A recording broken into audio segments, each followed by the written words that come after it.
Welcome back sa Free Thinking Pinoy Channel. Lahat ng tao ay may ilong. Matangos man yan o pango, ano man ang itsura, ang ilong ay mananatiling mahalaga sa ating katawan. Ito kasi ang lagusan ng hangin papasok sa ating baga. Ngunit sa inyong mapapanood, makikita niyo ang mga hayop na may kakaibang hugis ng ilong. Ito yung mga hayop na nakahanap ng ibang paraan para pakinabangan ng ilong. Kaya kung handa ka na sa panibagong makabuluhang kwentuhan, tara na at umpisahan na natin. Simulan natin ang countdown sa unggoy na makikita sa gubat ng Borneo. Ito ang mga proboscis monkey at isa ito sa may pinakakakaibang ilong sa animal kingdom. Sa sobrang laki ng kanilang ilong, madali lang sa kanila ang mangulangot. Ayon sa mga scientist, mahalaga ang malaking ilong sa mga proboscis monkey. Ang kanilang ilong ay isang instrumento para makagawa ng malakas na sigaw.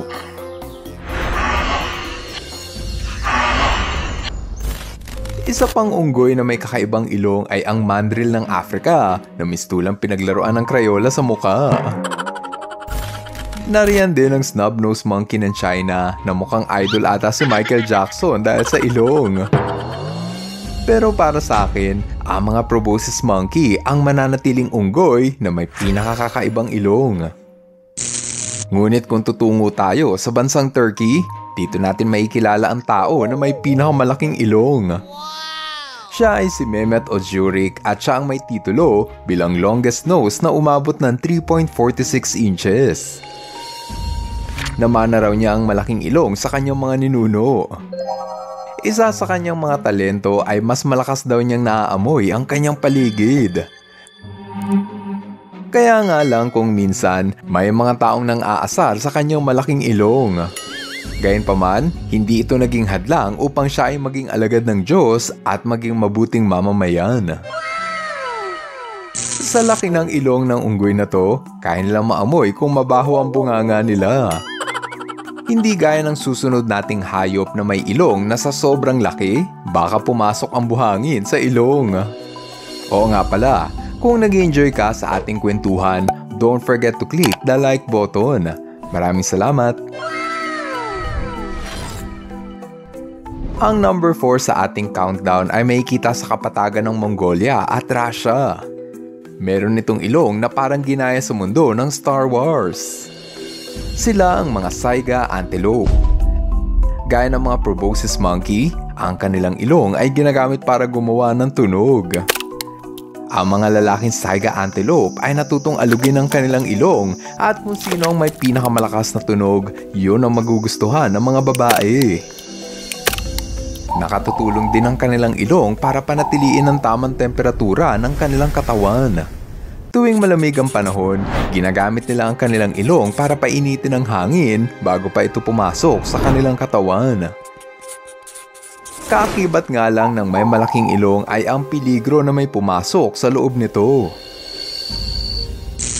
Dito sa Pilipinas, maraming bata ang sinusugod sa ospital dahil sa mga kung ano-anong bagay ang aksidenteng pumasok sa kanilang ilong. Madalas sa mga bagay na nai-stock sa loob ng ilong ng bata ay ang mga maliliit na parte ng laruan. Gaya na lang ng nangyari sa batang si Princess Magnipis noong 2018. Dala ng kamusmusan, aksidenteng naipasok ni Princess ang maliit na perlas na nakuha niya sa pulseras papasok sa loob ng kanyang ilong. Sobra ang pag-aalala ng kanyang magulang. Ganito po yung bracelet na pumasok sa ilong ng anak. Gusto ko lang po sana na matulungan akong matanggal yung nasa ilong ng anak ko. Ayon sa mga doktor, maaaring magsanhi ang perlas ng impeksyon kung hindi ito agad matatanggal. Dahil dyan, agad na nagsagawa ang mga doktor ng mabusising operasyon para mahugod palabas ang perlas na bumara sa ilong ng bata.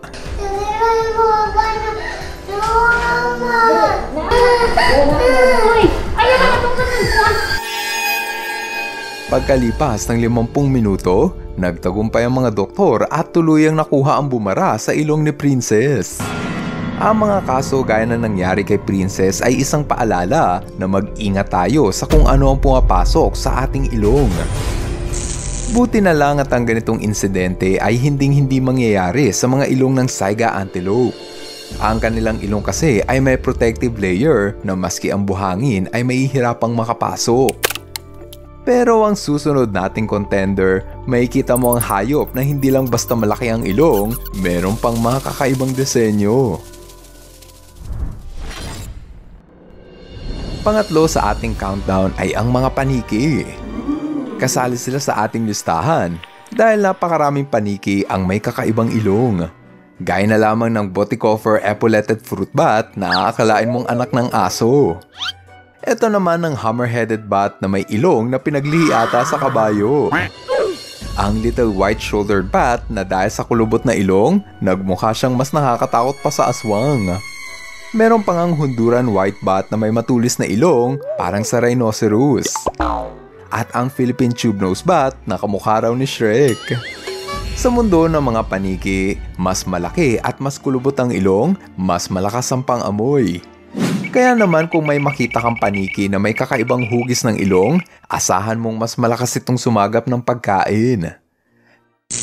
Dapat tayong magpasalamat dahil meron tayong mga ilong. May mga tao kasi na sa kasamaang palad, napilitang ipatanggal ang ilong. Gaya na lamang ng kondisyon na pinagdaanan ni Jay Jaskowski. My name is Jay, and about a year ago, I lost my nose to cancer. Looking in the mirror now is something that I don't like really doing. Noong year 2018 nang mapilitan si Jay na ipatanggal ang kanyang ilong dahil sa sakit na cancer. Ayon kay Jay, hindi naging madali ang mabuhay nang walang ilong. Marami kasing tao ang nangangantsaw sa kanyang kakaibang anyo. People ask me a lot of questions about my nose, and yes, I can smell. Yes, I can taste. Breathe really good too, actually. Mabuti na lang at sa pag-unlad ng teknolohiya, ginawan si Jay ng prosthetic na ilong para matakpan ang kanyang butas sa mukha. Oh, look at that. It blends it. Oh my God. That looks great. Wow. I've got a nose. You do. Sa isang simpleng paraan, muling nagkaroon ng ilong si Jay. Dahil sa prosthetic na ilong, muling naibalik sa kanya ang kumpiyansa sa sarili at hindi na siya nahihiyang humarap sa mga tao. Ngunit sa kaso ng mga paniki, wala silang dapat ikahiya dahil ang hugis ng kanilang ilong ang nagtuturo sa kanila upang makahanap ng pagkain. Kaya kung anuman ang hugis ng iyong ilong, huwag kang mahihiya kung ang ilong mo ay pango. Sabi nga yan ng rapper na si Francis M.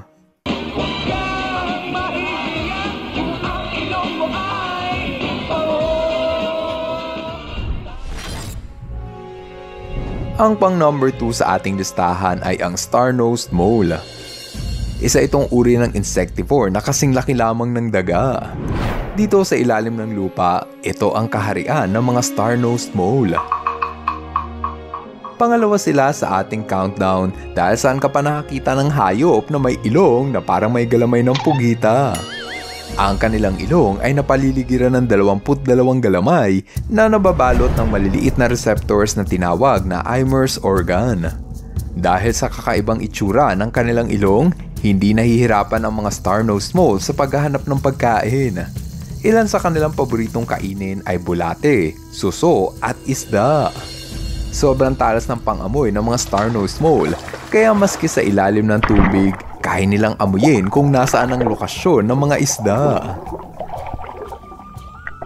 Sobrang dami ang pakinabang ng ilong sa mga star-nosed mole. Ngunit alam mo ba na may isang tao sa India ang nakahanap rin ng kakaibang paraan upang pakinabangan ang kanyang ilong? Ang lalaki sa video ay si Devinder Singh. Siya ang may titulo bilang pinakamabilis mag-type sa keyboard gamit lang ang ilong. Nakayanan niyang i-type sa keyboard ang talatang ito sa loob lang ng 40.19 seconds. Ito ang talento na kaya lang gawin ng may matatangos na ilong. Kasi kung tulad mo ko na pango at nakadapa ang ilong, hindi mo talaga to kayang gawin. Gayunpaman, walang binatbat ang mga star-nosed mole para sa higanting nakakuha ng ating numero 1 pwesto. Ngayong nakita nyo na ang apat sa may pinakakakaibang ilong, oras na para makilala ang nakakuha ng ating top spot. Ang hayop na aking tinutukoy ay may ilong na humahaba ng 8 talampakan. Sila ang mga dambuhalang elepante, ang numero 1 sa ating countdown. Matatagpuan ang butas ng kanilang ilong sa dulo ng kanilang trunk. Sobrang dami ang kayang gawin ng kanilang ilong. Gaya na lang ng paggamit rito na parang kamay para makuha ang mga bagay. Kaya pa nga netong bumuhat ng may bigat na 300 kilo. Sa tuwing sila ay lumalangoy, patuloy pa rin silang nakakahinga. Kaya kasi nilang iangat sa tubig ang kanilang ilong. Marahil ang pinaka nakabibilib sa ilong ng elepante ay ang talas ng kanilang pang-amoy. Alam mo ba na kayang maamoy ng elepante ang tao sa layo na 3 kilometro? Kaya naman kahit magtago ka pa sa elepante, amoy na amoy nila ang katawan mo. Lalo na siguro kung meron kang putok sa kilikili. Bago ang lahat, shoutout muna tayo. Hello kina Daniel at Jessril Ferrer. Hello rin kina Duke Nathan Molina. Shoutout kina Zyril Jane at John Gabriel. Jorwin Sells. Happy birthday kay Charles Q. Clarvin Mararak. At kina Red Itan at Claude Nicolay Ocampo. Kung kanina lang ay napanood nyo ang mga kakaibang ilong ng mga hayop, ngayon naman ay matutunghayan nyo ang mga tuka o yung beak ng iba't ibang hayop. Siguradong marami kayong matututunan rito, kaya panoorin nyo ito. Noong 2001, nahukay ang fossil record ng mala-dinosaur na ibon na tinawag na terror bird. Tinatayang namuhay ang mga terror bird sa kontinente ng Amerika bilang apex predator at ikakain ng malalaking prey gaya ng giant sloth at giant armadillo. Alam ng mga scientists ang bagsik ng mga terror bird, ngunit hindi nila inaasahan ang nakita nila sa tiyan nito na pwedeng bumago sa pagkakaalam natin tungkol sa saber-tooth tiger. Kung kaninong buto ang nadiskubre ng mga scientists sa tiyan ng terror bird, yan ang aalamin natin for today's episode. Around 1 million years ago, namuhay ang mga saber-tooth tiger sa North America kasabay lang ng higanting terror bird. Notorious ang mga saber-tooth dahil sa laki ng kanilang pangil. Ginagamit nila ito upang patumbahin ang elepante at ang kanilang mga kalaban. Napakabangis at tapang ng mga saber-tooth tiger, kaya naman sobra ang pagkamangha ng mga siyentipiko nang makita nila ang buto at labi ng mga saber-tooth tiger sa loob ng tiyan ng mga terror bird. Ibig sabihin, ang higanting ibon na terror bird ay napag-alamang kumakain ng saber-tooth tiger. Shocking, di ba? Bagay na bagay sa kanila ang pangalang terror bird. For the first time in history, ang mga ibon ang kinilala bilang apex predator ng North America na sa sobrang tapang, maski ang mga saber-tooth ay talo sa ibon na to. Ang secret weapon ng mga terror bird ay makikita sa kanilang tuka.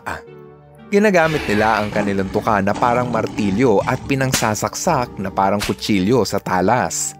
Ang kanilang pamatay na tuka ang dahilan kung bakit malakas ang kanilang loob na labanan at kainin ang mga saber-tooth tiger. Napakatapang ng ibon na to, kaya naman mapapa-thank you ka kay Lord dahil hindi na natin naabutan pa ang lahi ng mga terror bird. May taas ito na 10 talampakan at bilis na maikukumpara sa takbo ng mga ostrich. Mabuti na lang at hindi kumakain ng tao ang ostrich dahil mahirap ata silang takasan lalo na sa takbuhan. Meron itong malakas na binti na ginagamit nila para biyakin ang buto ng kanilang biktima at may hambing ito sa estilo ng mga secretary bird. Maraming bird expert ang nagsasabi na ang secretary bird ang pinakamalapit at kawangis pagdating sa hunting skills. Tinatapakan ng mga secretary bird ang kanilang biktima at saka tutukain hanggang sa mamatay. Walang ipin ang mga secretary bird, ngunit sa tulis ng kanilang tuka, walang venomous snake ang plano makipagkaibigan sa ibon na to. Ang tuka o beak ang sikreto ng mga ibon at kung bakit matagumpay ang kanilang populasyon.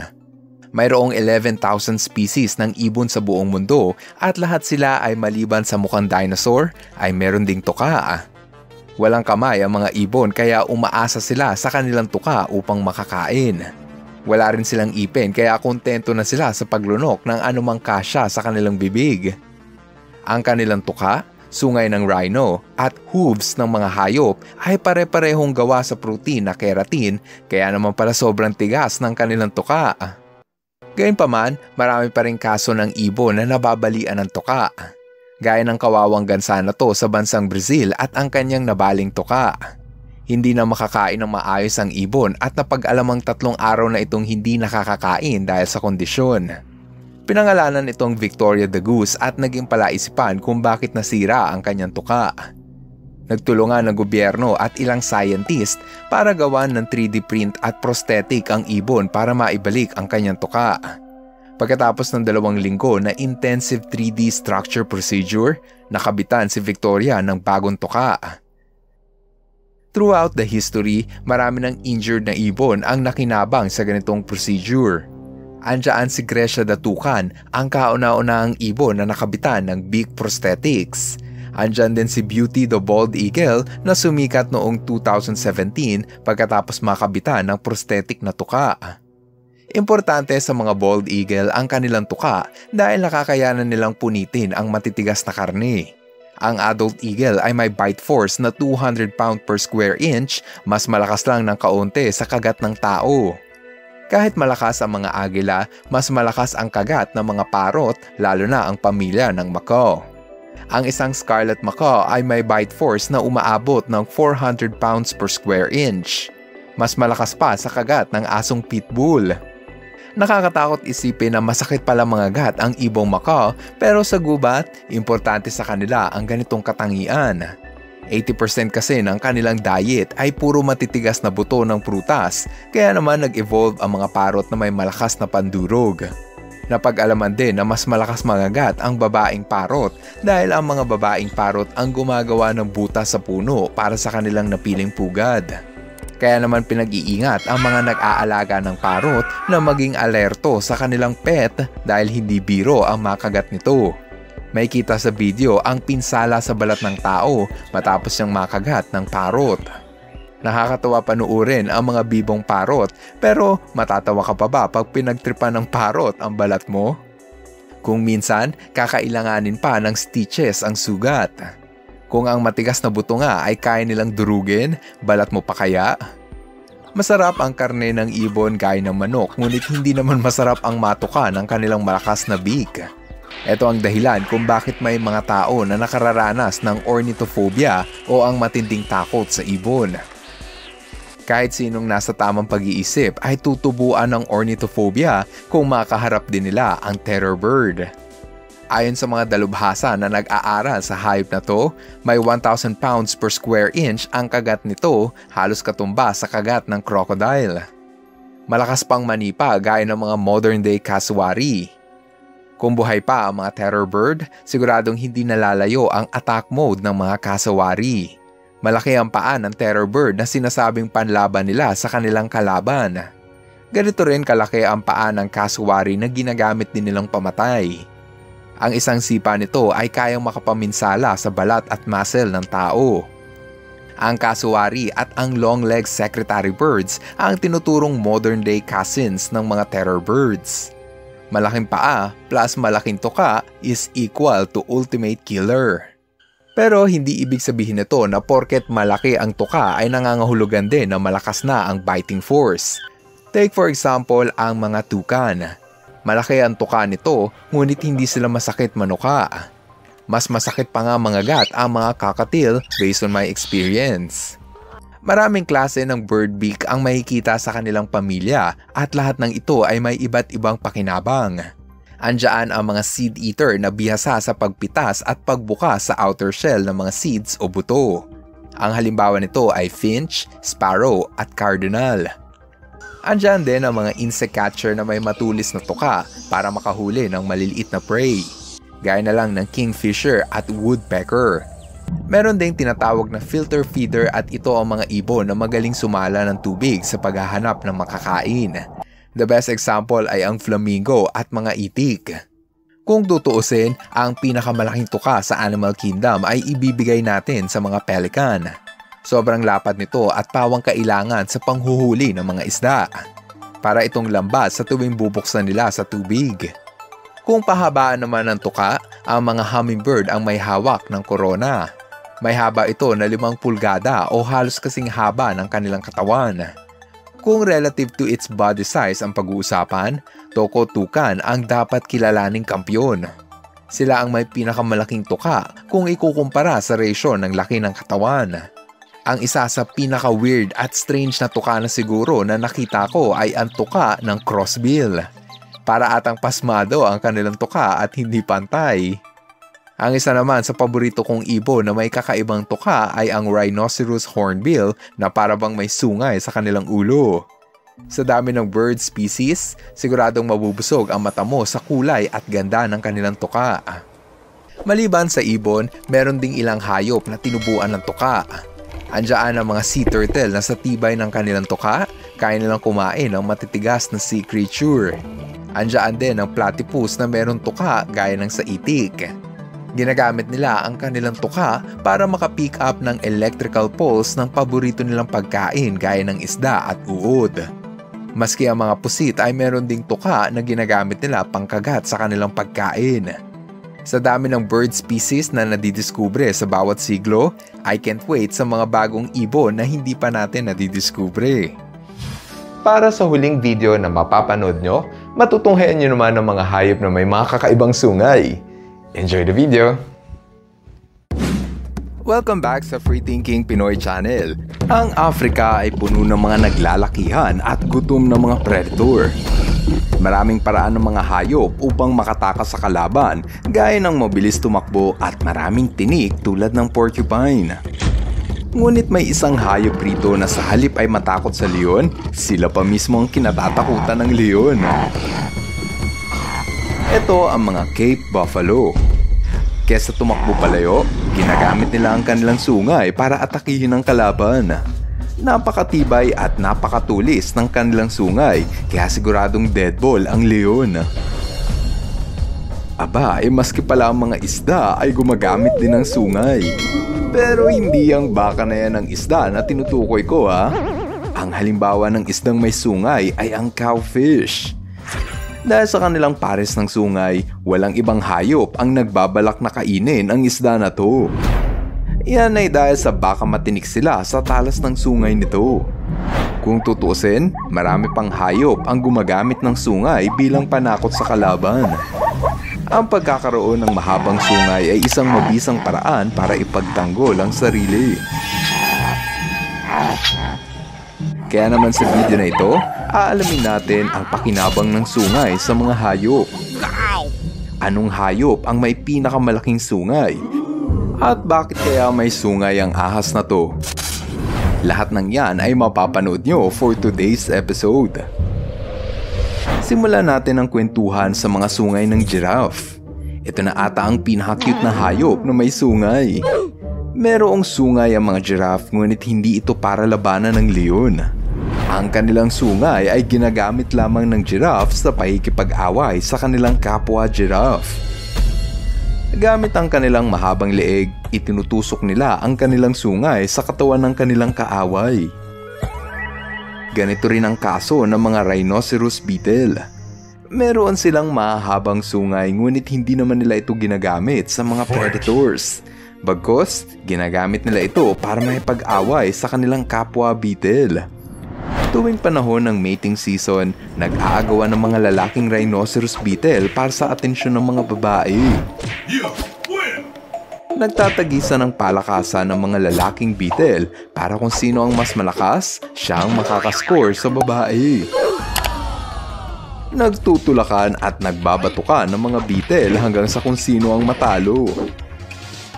Kahit matanda na ako, nakakatuwa pa rin ang manood ng ganitong laban ng insekto. Kung sino ang aatras sa laban, siya ang talo.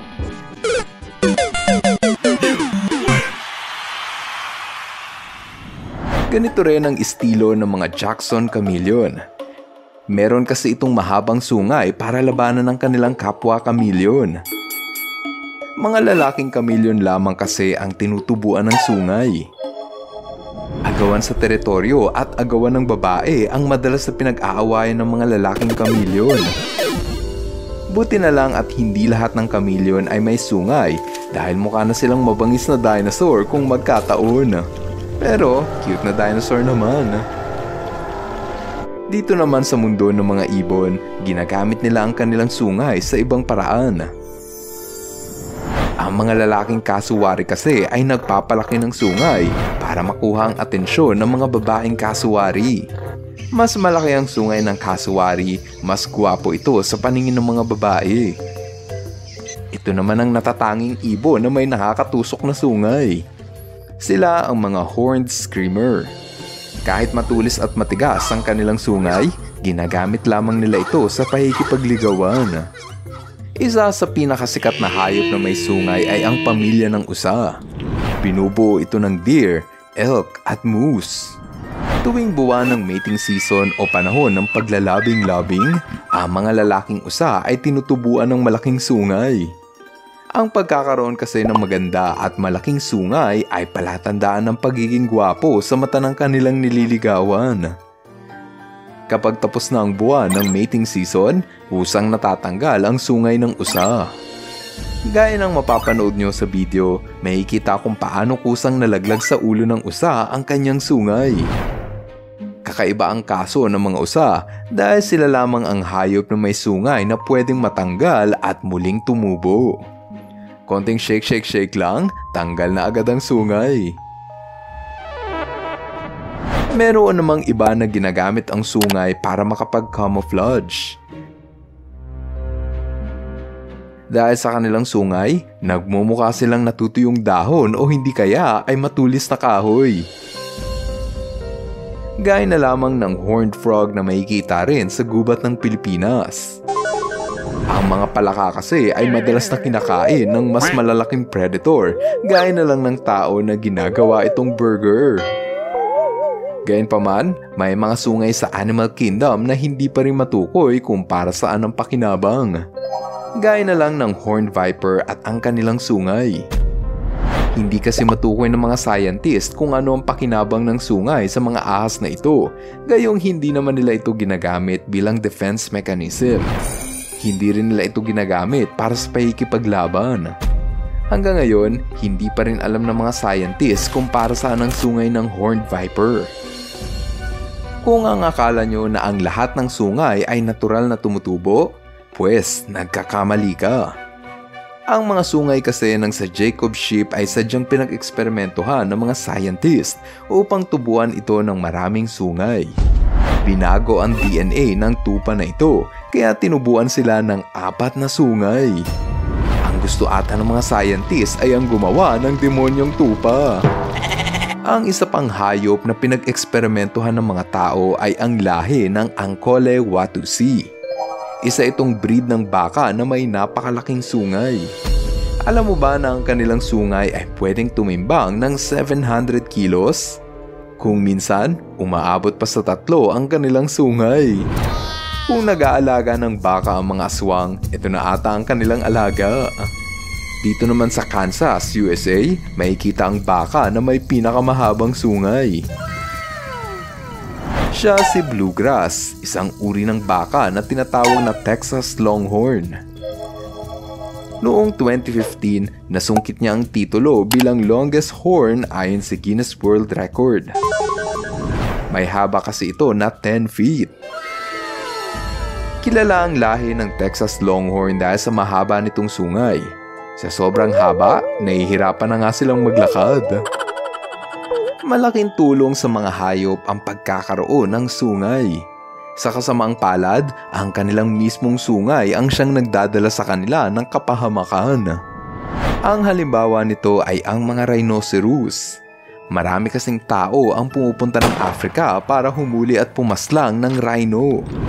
Kapag ang hunter ay nakahanap ng rhino, sapilitan nilang kinukuha ang sungay nito. Sa mga nakalipas na taon, libo-libong rhinoceros ang pinatay para lang kuhanin ang kanilang sungay. Illegal kasing binibenta ang sungay nito para gamitin sa mga walang kwentang bagay, gaya na lang ng hawakan ng kutsilyo. Sa ngayon, mahigpit na ipinagbabawal ang pagpatay ng rhino at pagkuha sa kanilang sungay. O ano, Meron pa bang astig na hayop na merong sungay ang hindi ko na isama sa ating listahan?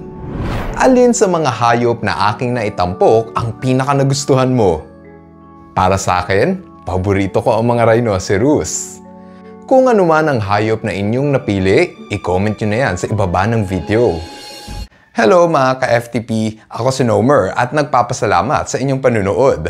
Kung nagustuhan nyo ang video ito, subscribe na sa FTP channel. Don't forget to hit the subscribe button para updated ka sa mga bagong videos. Paalam!